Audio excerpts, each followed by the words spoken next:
এক মাস সিয়াম সাধনার পর বিশ্বের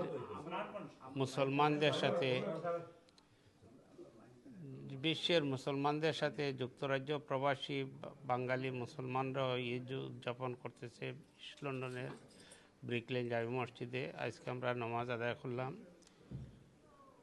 আমরা তো খুব আনন্দে উৎসাহে এবং নির্দ্বিধায় নির্বিঘ্নে নামাজ পড়তেছি, কিন্তু বাংলাদেশের মানুষ আজকে অসহায়, নামাজ পড়তেও পারতেছে না, রোজা রাখতে খুব কষ্ট করে, বাড়িতে থাকতে পারে না, খাইতে পারে না, অর্ধাহারে অনাহারে দিন যাপন করতেছে।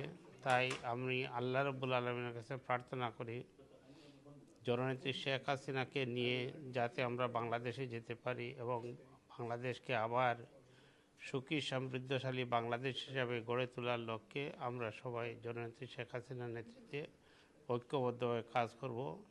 সবাইকে ঈদের শুভেচ্ছা জানাচ্ছি। ঈদ মোবারক, ঈদ মোবারক, ঈদ মোবারক।